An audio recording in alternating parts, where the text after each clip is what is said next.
नमस्ते दोस्तों। आइए आज थोड़ी सी बात कर लेते हैं रिगार्डिंग वैक्सीनेशन के बाद जो क्लॉटिंग के केसेस आ रहे हैं, मतलब खून का थक्का जम जाना इसको कहते हैं। तो ये जो एस्ट्राजेनेका और जॉनसन एंड जॉनसन की वैक्सीन में देखा जा रहा है। तो यूके के एक रिसर्चर हैं डॉक्टर जॉन कैम्पबेल। तो उन्होंने ये स्टडी किया और उसमें ये देखा कि स्पेशली WHO ने ये बोला हुआ है, स्पेसिफाई किया हुआ है कि vaccines should never be given intravenously. Intravenously का मतलब होता है जब आपके नीडल जो है इंजेक्शन की वो किसी नस में अंदर जाती है, डायरेक्ट ब्लड में जब आपको दवा देनी होती है तो उसको इंट्रावीनस बोलते हैं।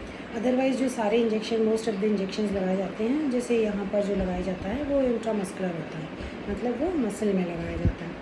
तो उन्होंने ये देखा और फिर आगे स्टडीज़ में उन्होंने देखा कि जो एडिनो वायरस है उसको मतलब वैक्सीन अगर it is not to be given intravenously और लेकिन उसके साथ ही WHO ने नीचे ये लिखा है कि आप जो है उसको हम इंजेक्शन जब लगाते हैं तो जैसे ये है तो इसको अगर हम अंदर डालते हैं मसल में और फिर हमको MBBS के दिनों से ये बिल्कुल स्ट्रिक्टली सिखाया गया था कि इसको एक बार पुश करके मसल में उसके बाद इसको विड्रॉ करते हैं, जिससे ये पता चलता है कि आपके नस के अंदर तो नहीं है ये सुई, अगर होगी तो उसमें ब्लड आ जाता है।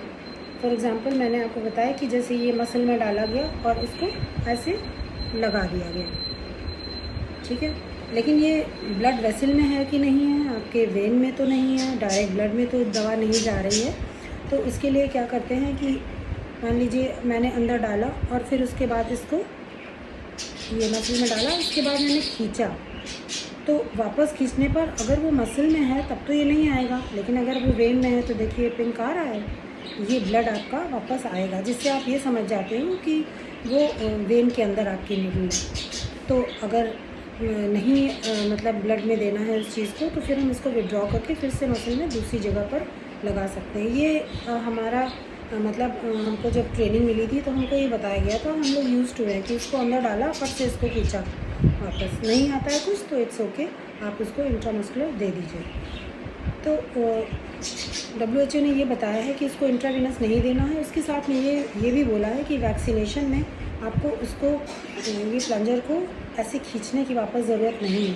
तो दोनों कॉन्ट्राडिक्टरी स्टेटमेंट्स हैं। लेकिन ये देखा गया कि जब हम माइस में चूहे में अगर इंट्रावीनस एडिनो वायरस देते हैं तो उनकी प्लेटलेट्स जो हैं वो एक्टिवेट हो जाती हैं और एक्टिवेटेड प्लेटलेट्स जो है वो ल्यूकोसाइट्स के साथ मिलकर और एक स्टिकी सा उसमें वो बन जाता है। थ्रोम्बोसाइट्स में प्लेटलेट्स और थ्रोम्बोसाइट्स एक ही चीज़ होती है। थ्रोम्बोसाइट को पॉपुलरली जो है प्लेटलेट्स बोला जाता है।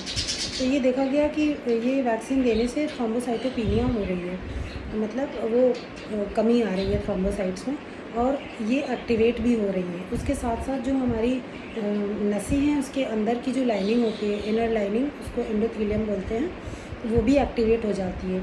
इन दोनों के एक्टिवेशन से स्टिकीनेस आने लगती है, जिसकी वजह से ल्यूकोसाइट्स और प्लेटलेट्स चिपक जाती हैं और उसके थोड़ी देर के बाद में फिर RBC मतलब रेड ब्लड सेल्स भी चिपकने लगती हैं, फिर जिसकी वजह से वो क्लॉट बन जाता है, मतलब थ्रोम्बस उसको मेडिकल लैंग्वेज में बोलते हैं।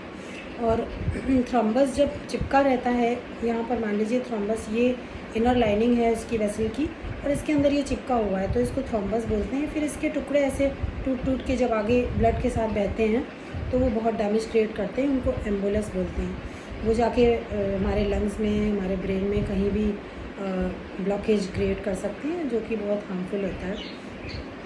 तो ये देखा गया है, तो ये उनके दिमाग में ये आया कि कहीं ऐसा तो नहीं है कि जहाँ भी वैक्सीन लगा रहे हैं इंट्रामस्कुलर उसमें वो प्लंजर को थोड़ा सा वापस नहीं खींचते हैं टू कंफर्म कि it is not in the when, तो इसलिए तो नहीं है ऐसा।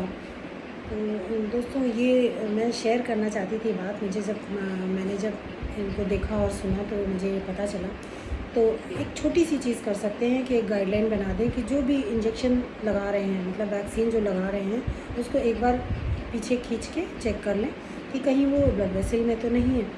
तो शायद जो इतना बड़ा ये कॉम्प्लिकेशन है जिसकी वजह से डेथ्स भी हुई हैं, वो शायद रुक जाएं।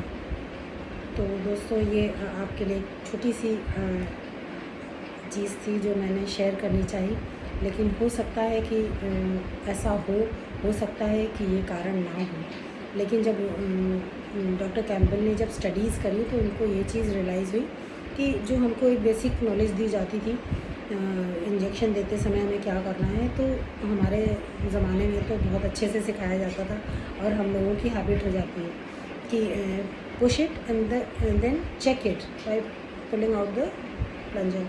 तो अगर वो पीछे नहीं आ रहा है इसका मतलब कि वो मसल में है, and then you inject the whatever thing it is.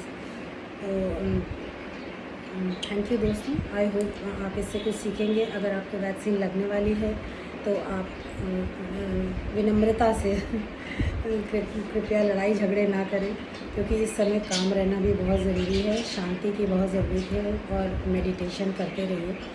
आप कामली उसको बोल सकते हैं कि इसको आप वापस भी खींच कर देख लीजिए, मसल में ही है।